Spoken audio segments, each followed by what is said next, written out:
Oke teman-temanku semuanya yang dimanapun kalian berada. Jadi selamat pagi, selamat siang, dan selamat sore ya. Saya Mr. Black. Hari ini saya mau memberikan susu kepada Laki teman-teman. Tuh ya. Nah, si Laki hari ini dia itu sarapan pagi teman-teman. Sarapan pagi dengan susunya. Tuh, bisa kalian lihat ya. Ini susu tadi terisi penuh teman-teman. Nah, bila kemarin banyak yang berkata itu tidak bolong lubang dotnya, kalian salah teman-teman. Jadi kemarin itu baby beruk itu bukannya tidak bolong botol dotnya, tetapi memang baru belajar menyusu menggunakan botol susu. Sedangkan ini si Laki nih teman-teman, dia sudah mulai lancar untuk menggunakan botol susunya. Ya, tuh. Ya. Nah, oke teman-teman. Jadi jika kalian kemarin melihat baby brook itu hanya mengunyah, ya, itu karena dia baru belajar menyusu menggunakan botol dot. Beda dengan monyet ini, bayi monyet ini dia sudah lancar menggunakan botol susunya, teman-teman ya. Sini, sini, sini. Nah, seperti ini kalian lihat. Oh, ini udah mulai bisa. Ini udah mulai lancar ya. Nah, jika kemarin ini masih belajar menggunakan botol dot, dia belum terlalu pandai menggunakan botol dot. Nah, sekarang dia sudah mulai pandai, teman-teman. Tuh. Jadi beda ya, jika mereka baru belajar menggunakan botol dot itu seperti dikunyah. Nah, jika dikunyah otomatis itu susunya tidak keluar, teman-teman. Beda dengan yang dihisap tuh ya, yang disedot. Nah, nih, ayo. Nah, ini dia sudah mulai kenyang. Nah, kenapa ini makannya sedikit beda dengan yang ini? Yang pertama, ini dari segi lokality atau dari segi asal itu mereka berbeda ya.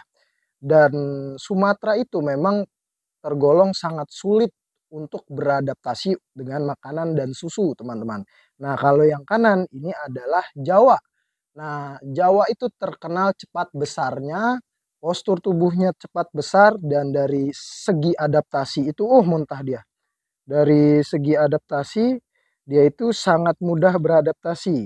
Dikarenakan, teman-teman, kenapa mudah beradaptasi? Karena memang saya ini tinggal di Pulau Jawa. Nah, jika Pulau Jawa itu merawat monyet yang asalnya dari endemik Pulau Jawa, sudah dipastikan dia langsung bisa beradaptasi. Beda dengan yang seperti ini. Seperti ini dia asalnya dari Sumatera, teman-teman.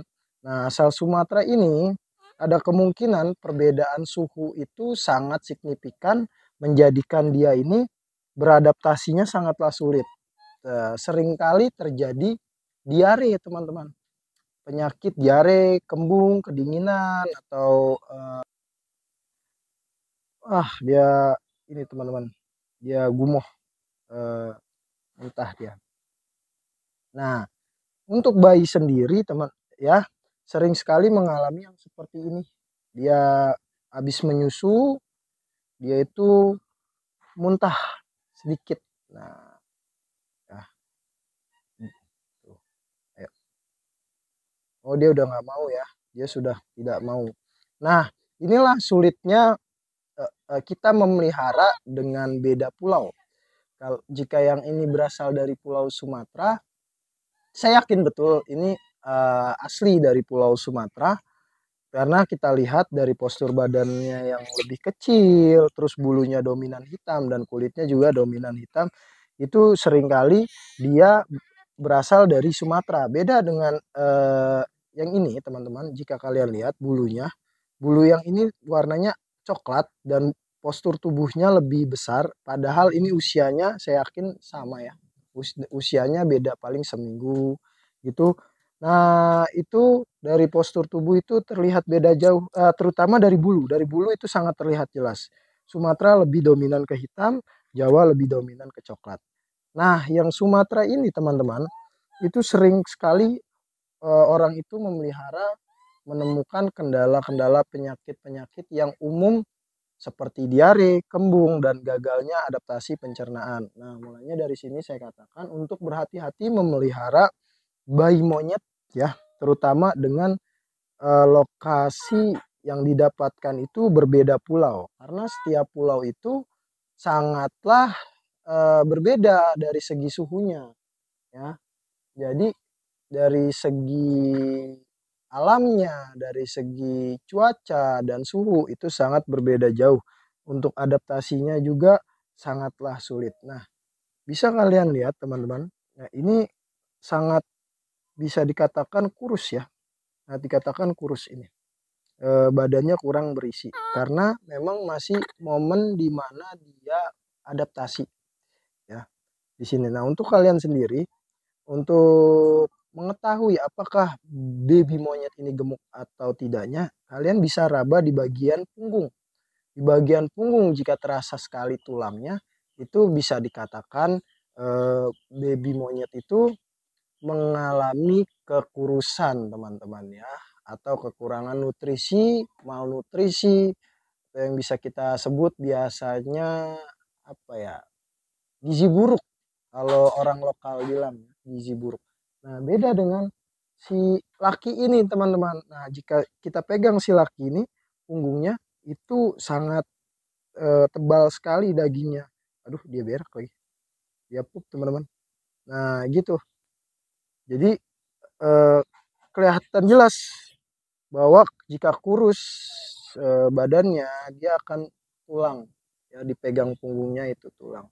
Nah, ini apakah ini bisa gemuk lagi? Dalam masa adaptasi, teman-teman, dia pasti akan menurunkan berat badan atau menyusut. Nah, dari menyusut itu dia akan mulai beradaptasi makanan dan dia akan mulai membesarkan badan atau menambah berat badannya gitu. Nah, dari situlah dia mulai eh, beradaptasi dengan makanan yang biasa digunakan sehari-hari oleh kita. Nah, dari sini saya ingatkan selalu bahwa setiap beda lokasi, setiap beda lokality ada kekurangan dan kelebihannya masing-masing. Memang kalau dari Sumatera ini terkenalnya pertumbuhannya lambat bukan berarti kerdil teman-teman ya. Pertumbuhannya lambat, kalian lihat ya. Pertumbuhan lambat memang badannya agak sedikit kecil, tapi untuk segi adaptasi lingkungan dan adaptasi pencernaan itu sangatlah sulit, berat sekali, berat. Kadang tidak jarang itu malah mengalami gagal adaptasi. Gagal adaptasi yaitu saat pencernaan ternyata tidak menerima makanan yang dikonsumsi oleh si bayi monyet ini. Jika banyak yang berkata, Mas, apakah makanan yang baik itu apa? Dari segi makanan yang digunakan saya ya, seperti makanan untuk bayi. Wah, dia tuh kumuh lagi teman-teman. Dia agak mentah gitu ya, kita taruh saja. Nah, dari untuk segi makanan kita menggunakan makanan bubur bayi ya, bubur bayi. Memang dari segi makanan yang saya gunakan adalah makanan bubur bayi yang biasa dikonsumsi oleh anak manusia ya. Nah, dari situ bisa dikatakan nutrisi yang ada terkandung di dalam makanan tersebut sudah cukup baik. Cuma memang makanan alami mereka kan bukan seperti itu ya, bukan kemasan seperti itu.